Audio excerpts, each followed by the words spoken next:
Helmet పెట్టుకున్నాడా పెట్టుకోలేదా వాడు? ఆ helmet పెట్టుకున్నాడా పెట్టుకోలేదా? ఏంటంట ఏంటి నిరోధ పెట్టుకున్నాడా పెట్టుకోలేదా వాడు? అన్నా అన్నా అన్నా చూడు గంగన్న, నేనున్నప్పుడు మాట్లాడమాకు, వాళ్ళు ఉన్నప్పుడు నువ్వు ఎట్టైనా మాట్లాడు సరేనా? ఎందుకంటే మన పిడుగురాళ్ళలో ఆల్మోస్ట్ చాలా మంది ఉంటారు ఈ లైవ్ లో. తర్వాత నువ్వు దుర్గా పర్సనల్ గా మాట్లాడుకో. సర్లే నేను దిగిపోతున్నాను, నువ్వు మాట్లాడుకో. అది నీ ఇష్టం ఇంకా. గంగాధర్ నిన్న తాగిన మత్తులు ఏమైనా మాట్లాడుంటే ఐఎమ్ సారీ. నా మడ్డగుడు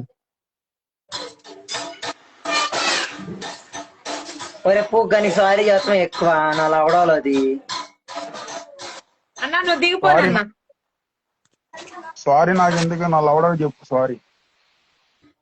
చిప్పాడి నా బట్టను ఎందుకు తీసుకున్నావే, ఇది ఒక దిక్కు మాలింది. ఏంటి అసలు శీల పరీక్ష, నేను లేకపోతే లైవ్ లేదు అక్కడ. శీల పరీక్ష పెట్టాల్సిందే. ఎందుకు నాయన నేను అంత తీయలేదు, లైవ్ లో ఎట్లయినా పెరుగుతారులే కానీ అన్నా నువ్వు బూతులు మాట్లాడమాకన్నా. దుర్గా ఉన్నప్పుడు మాట్లాడు, నేనున్నా కాబట్టి మాట్లాడము.